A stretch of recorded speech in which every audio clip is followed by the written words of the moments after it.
It kind of reminds you of, how we used to learn the books of the Bible and things by putting them to song. And I don't know that you'd be interested to learn all of that genealogy through a song, but what a great way to do that. I appreciate Adam sharing that with us this morning. My dad was always interested in history. I can just remember when we were growing up, a lot of our family vacations were to Yorktown and, George Washington's home and the Capitol, and we went to Civil War sites in Kentucky, and for us kids it was kind of a yawner, a lot of the times because we just didn't have the same appreciation for history my dad did at that time. Kind of grew on me later in life, but he always had that. And so when he retired from his job after 43 years with the Standard Gravure and the Riverport Imaging, I wasn't surprised that he turned to me, another form of history, which is genealogies. He began looking through courthouse documents and census information to learn what he could about his family. This became such a passion for him. And his mom's side of the family was pretty easy to trace. They were normal people, and it was easy to track them down. But my dad's family was a whole different situation. His grandfather worked for the railroad, and he was kind of like a nomad. He just wandered around where work was and, just didn't leave much of a trail. And so my dad began really focusing on what he could do to learn about his dad's side of the family.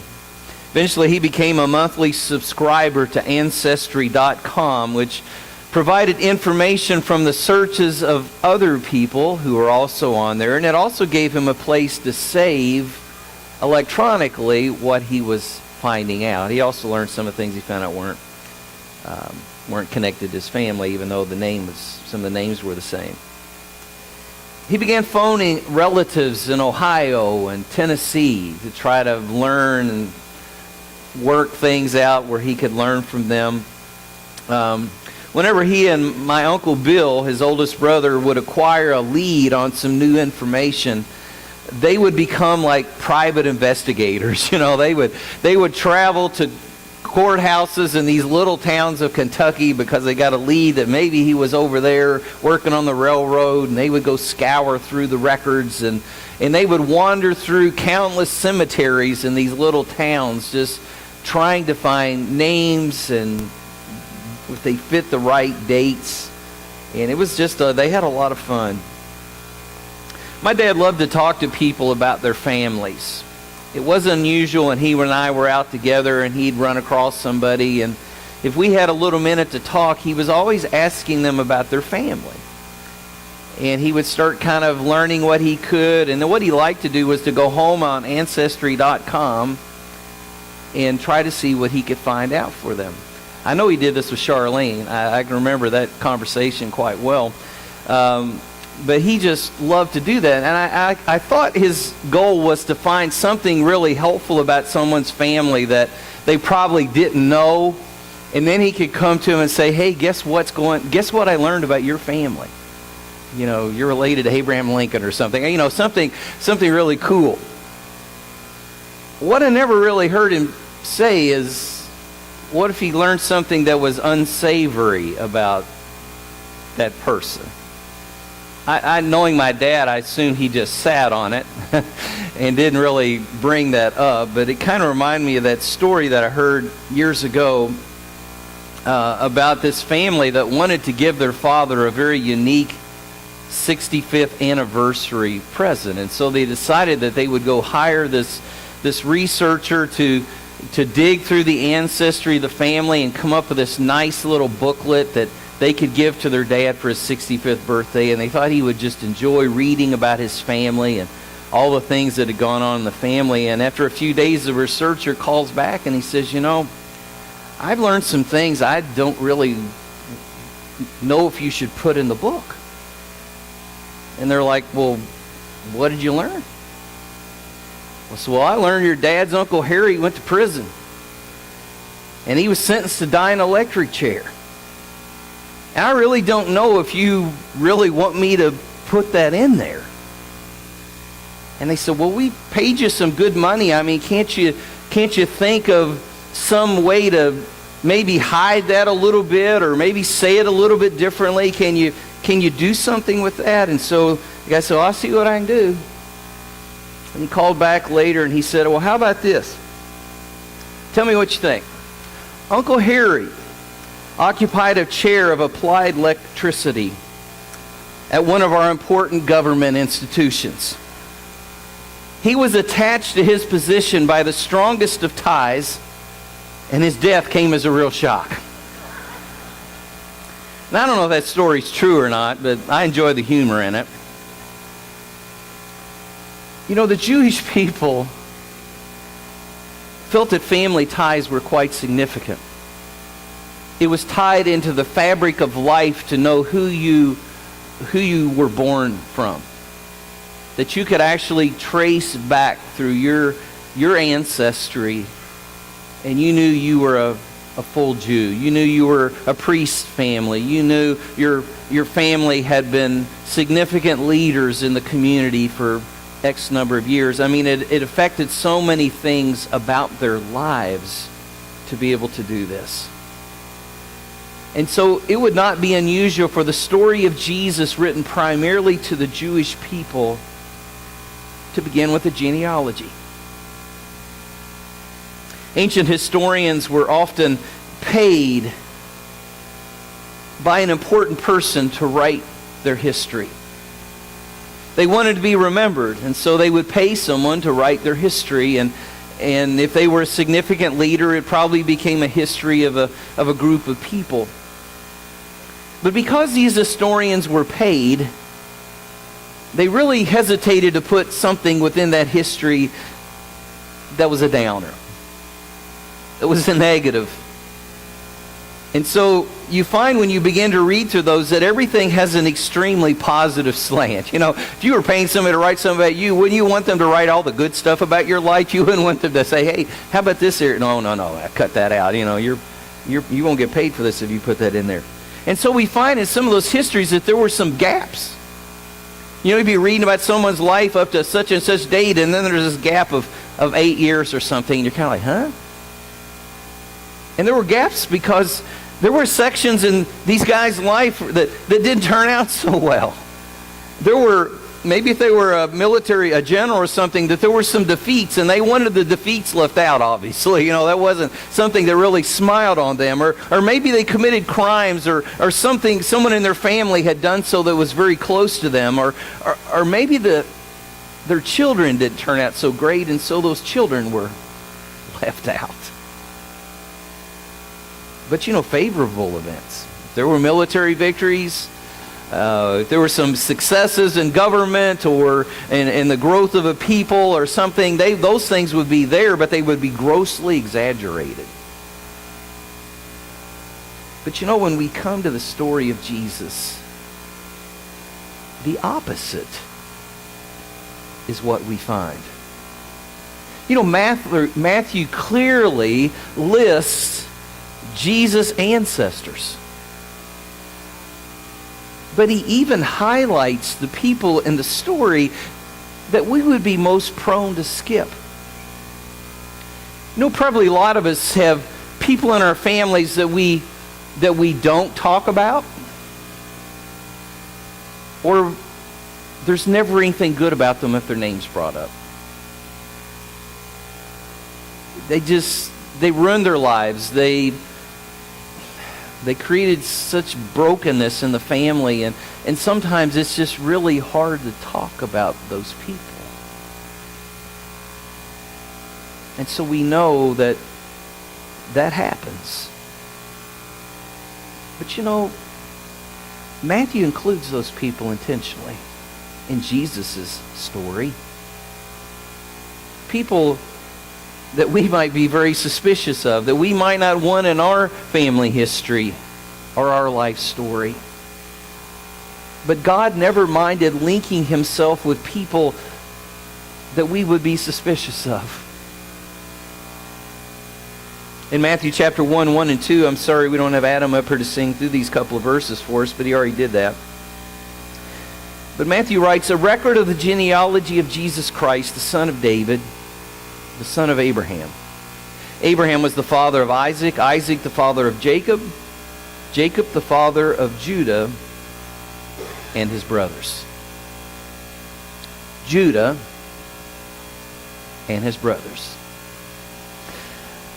Now, I would guess that probably some of you and a lot of you sitting here today, if I ask you to turn to the person next to you and tell them what you know about Judah in 3 or 4 minutes, that you wouldn't need 3 or 4 minutes. You might sit there and not think of really much to say about Judah, because he's not somebody we hear a lot about. There's not a lot there. There's stuff, obviously, but it's not stuff we focus on much. The most popular brother in this group of brothers was Joseph. Joseph gets the popularity vote. I mean, he was the brother that had rough beginnings because of things his brothers did to him. But boy, the successes that Joseph experienced later in life, because he chose to be true to God, and he chose to trust God, and he followed God's leading, and because he lived this kind of a life, God blessed him and honored him wherever he was. And horrible things happened to Joseph. But Joseph isn't listed in this story of Jesus because he wasn't the one chosen through his part of the family to bring the Messiah into this world. Maybe that would have been our choice. Maybe we would have said Joseph would have been great to put in the lineage of Jesus. Let's work that process. God, if you want a little encouragement here, just work this process through Joseph because he's the honored son. God didn't choose the oldest son, Reuben, or the best and most well-known son, Joseph. God chose Judah. And Judah made some poor and selfish choices in his life that had devastating effects on others. But here he is in the family tree of Jesus. And it's great for you and I sitting here today to think if God has a place in his family for Judah, he's got a place for you and me. 3 points that I'm using today as we talk about Judah, and the first one is to remember the mustard seed. Remember the mustard seed.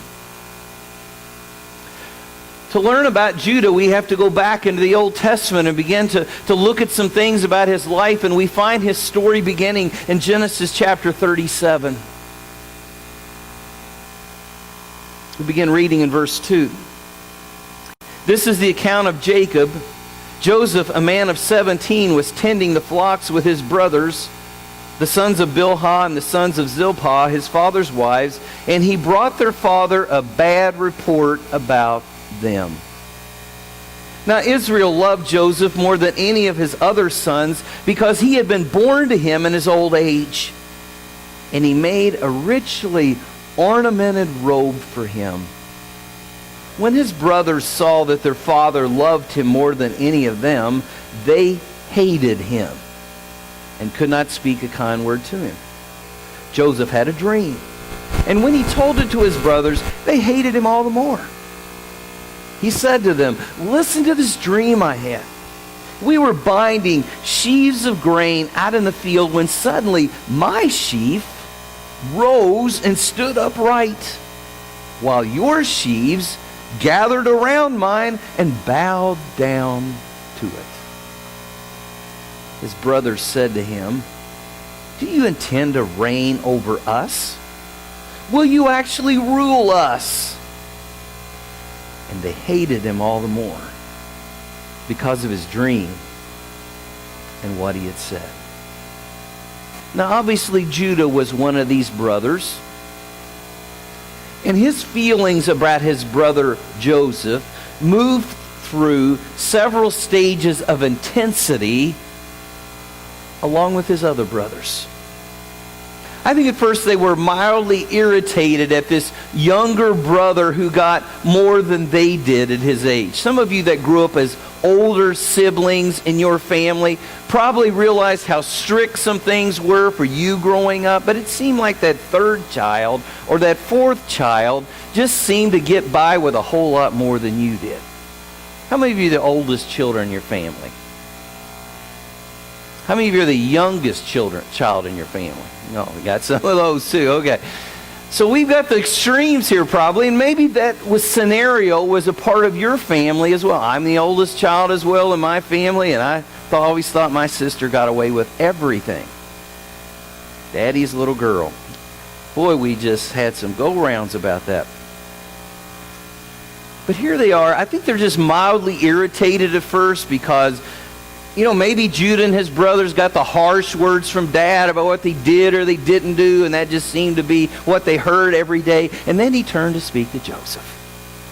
And the words were kind and encouraging, and he giving him a big hug, And all his brothers are just standing around thinking, oh, man, this guy.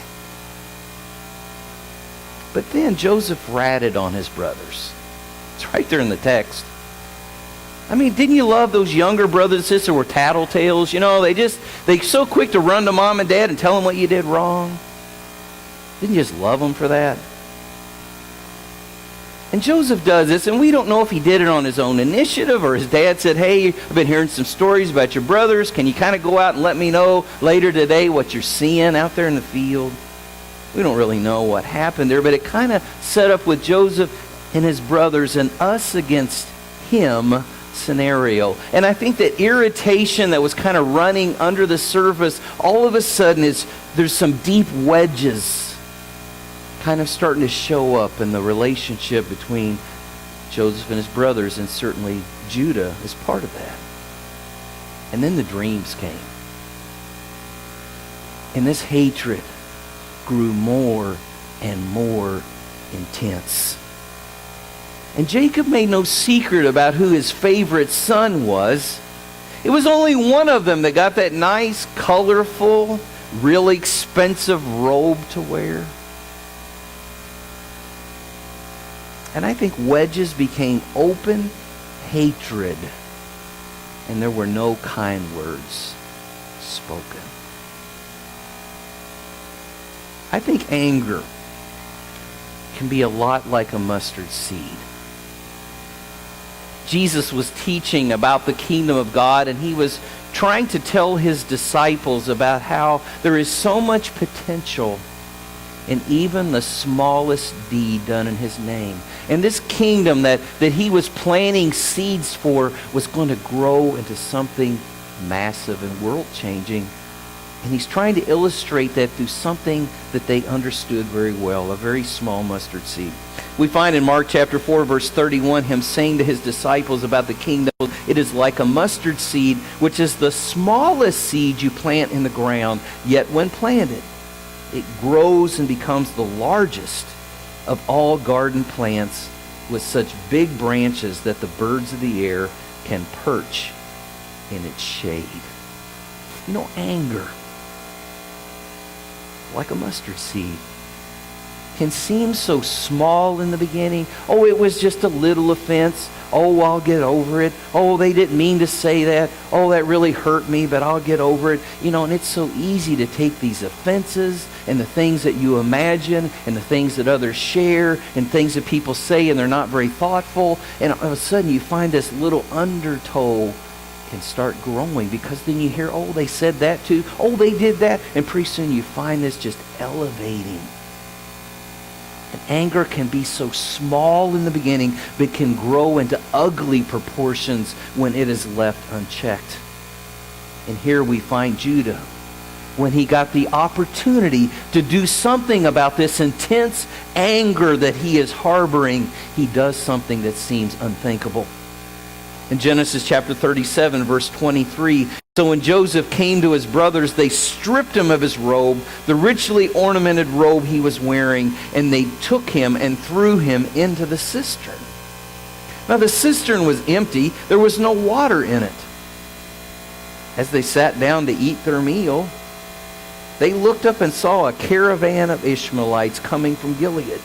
Their camels were loaded with spices, balm, and myrrh, and they were on their way to take them down to Egypt. Judah said to his brothers, "What will we gain if we kill our brother and cover up his blood? Come, let's sell him to the Ishmaelites and not lay our hands on him. After all, he is our brother, our own flesh and blood." His brothers agreed. Joseph's come out to check on them. They're away from home a great distance. And all of a sudden, these brothers decide to do something about their anger. And so he's thrown into this cistern. And we can tell from what Judah says, their intent was to take his life. But they see these travelers, these traders, these merchants, and they say, "Hey, instead of getting our hands dirty and we've got to live with the fact that we killed him, why don't we just sell him? Let's just sell him as a slave. And that way we don't have that hanging over us. And we'll make some money in the process." I mean, it was only 20 pieces of silver, which was a going rate for a slave in that day, but it was 20 pieces of silver they didn't have before. I just have a hard time understanding the callousness of these brothers, but it speaks of how embedded they are in this anger and hostility toward their brother that they can throw him in a cistern with the intent to kill him and then sit down to eat a meal. There's just something that seems so wrong about this, but this is the heart. And can you imagine those brothers after they had sold him, when they finally get home and they've got his torn robe and they put animal blood on it and they take it to their father and he looks at them with this questioning look and they say, "Sorry, Father, we found this out in the field. We don't know what's happening, but obviously an animal got a hold of it and took his life, and here is all that's left." Can you picture the look on Jacob's face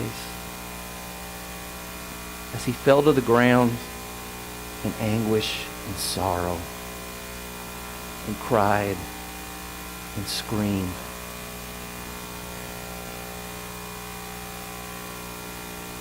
And they stood there and knew the truth.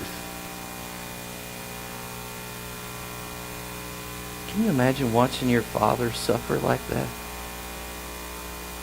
And never crack?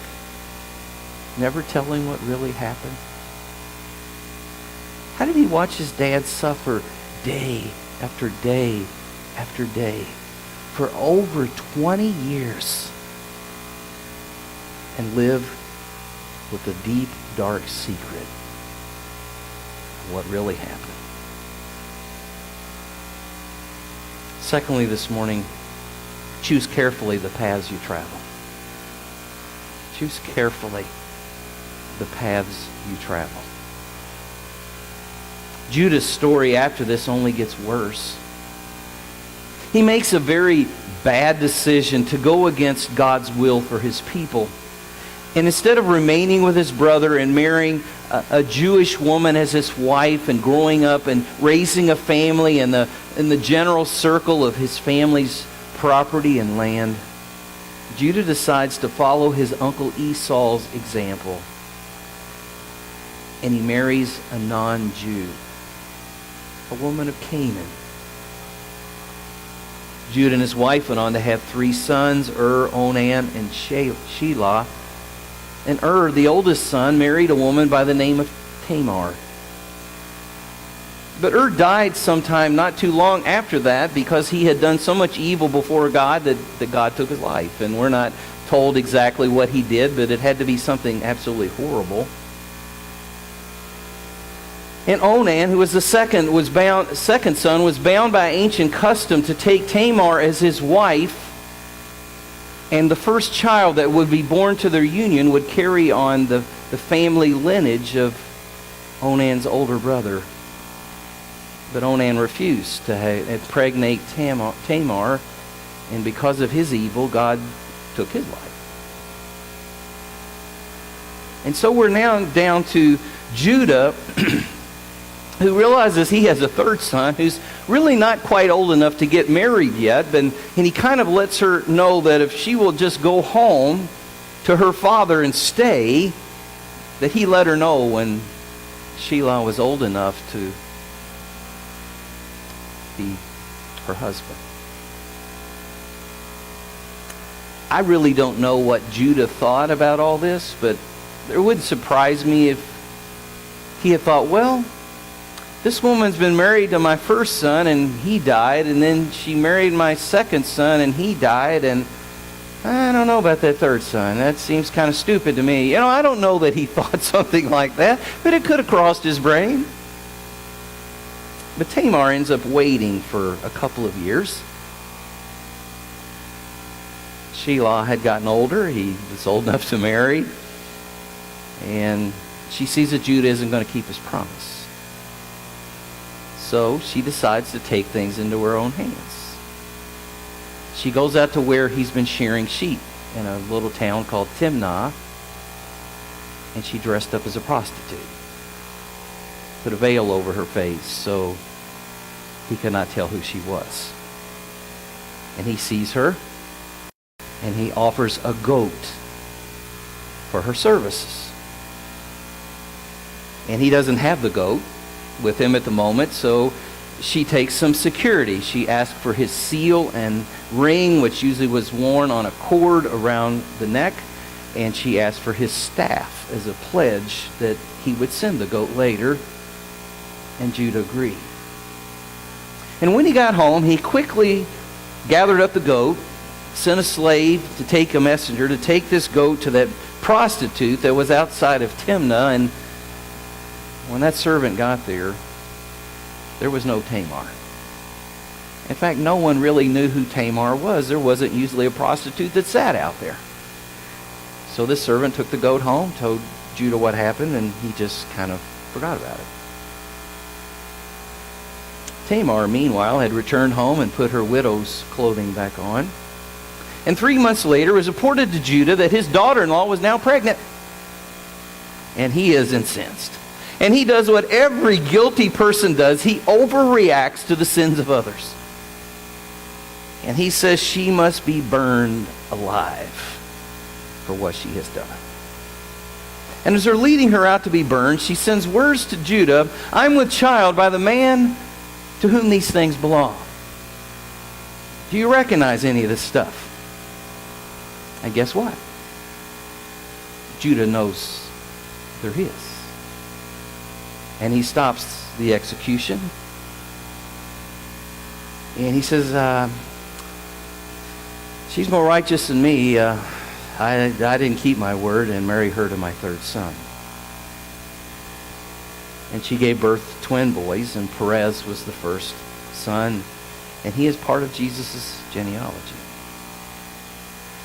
Judah could have avoided so much pain if he had made some better choices along the way. But he's, like the scriptures say, reaping what he's chosen to sow. The third point this morning, pride stifles many a confession. Pride. For over 20 years, Judah had kept the secret of what they had done to Joseph from his father. I think he has covered it over so many times his heart has become hard. And I think he plans to take this secret to his grave. And I think if any of his brothers gave any hint whatsoever that they were weakening in this story, and maybe they'd like to just come clean and tell their dad what really happened and just get this guilt off their chest, I think Judah stopped that immediately. I think he was a little intimidating. And I think he did a pretty good job at it. And so they're kind of on this course of father's going to die, and they're going to die in this secret that they have kept. But God hasn't forgotten what happened. And a famine hits the region, and it's a horrible famine. And Judah and his brothers have to travel to Egypt to buy food, and Joseph, who's now prime minister of Egypt is in charge of food sales, and they don't recognize him because now he looks like an Egyptian and he's older and he speaks Egyptian, and they don't have any clue that this is their brother Joseph, but he knows who they are. And he decides to test them to see if they've changed.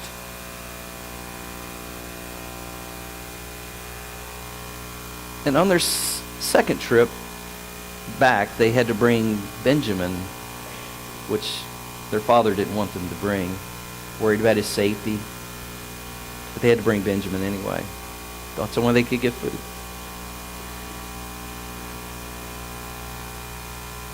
And Joseph, in a big test, says that he's going to keep Benjamin. And he frames him for stealing. And he tells the brothers, you're going to go back home, but you're going to leave Benjamin here. And it's just ripped their hearts out. Because they had to promise to their dad over and over and over and over that they would make sure that nothing happened to Benjamin. And I think somewhere in the heart pull of this, that it dawns on to Judah that he and his brothers are reaping what they sowed against Joseph. And in Genesis chapter 44 and verse 16, we find these words.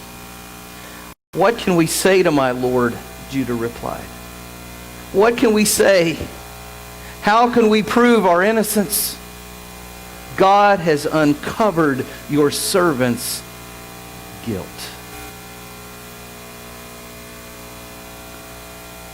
I think Judah is struck to the core of his being in anguish. But even in that moment, he doesn't come out and confess everything that he's ever done wrong. He does not come clean about this whole thing. It's really what he needs to do, but he just cannot bring himself to do it. I mean, this is the point when people repent, when they are so sorry for what they've done, they just open up like a stream and they start talking about all the details of some terrible things that they've done because they just want to get it off their chest. They're so tired of carrying the guilt and they just want so badly to be free.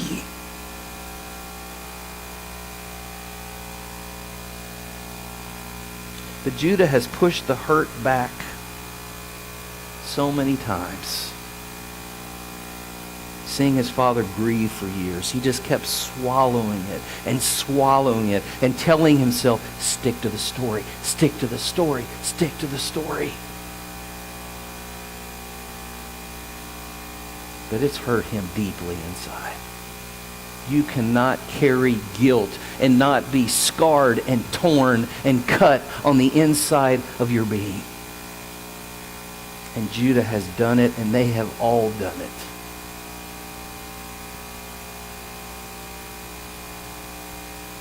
But it's hurt so badly. And the thought of compounding his father's pain by coming home without Benjamin is tearing Judah apart. And he offers himself as a slave in place of Benjamin. Chapter 44 of Genesis, beginning in verse 33, the words of Judah, he says, now then, please let your servant remain here as my Lord's slave in place of the boy. And let the boy return with his brothers. How can I go back to my father if the boy is not with me? No! Do not let me see the misery that would come upon my father. I see Judah on his knees, begging to take his brother's place. So torn, so guilt-filled for what he has done. And Judah, with Joseph standing right there in front of them before he ever knew about it, is so sorry for what he has done, but he just can't push all of the words out. And Joseph finally reveals his identity. And he offers Judah the last thing he deserves. He offers him grace. He said, brothers, you meant harm to me, but God meant it for good. I forgive you. I forgive all of you. Jude, I forgive you. And I'm going to take care of you. Wow. Let's pray.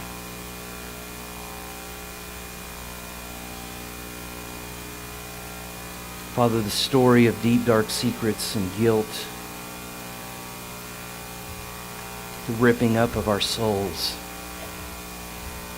for things that we have hidden. The words we were too pride-filled to say that would have freed us from the burdens that we carry are all familiar stories to us all. And to see Judah, Father, fallen before his brother, begging for mercy.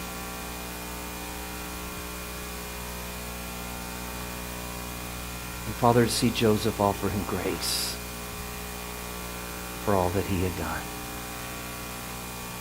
What a picture that is of Father, of you, Father, and what you extend to us. All of us. It's in the name of Jesus we pray.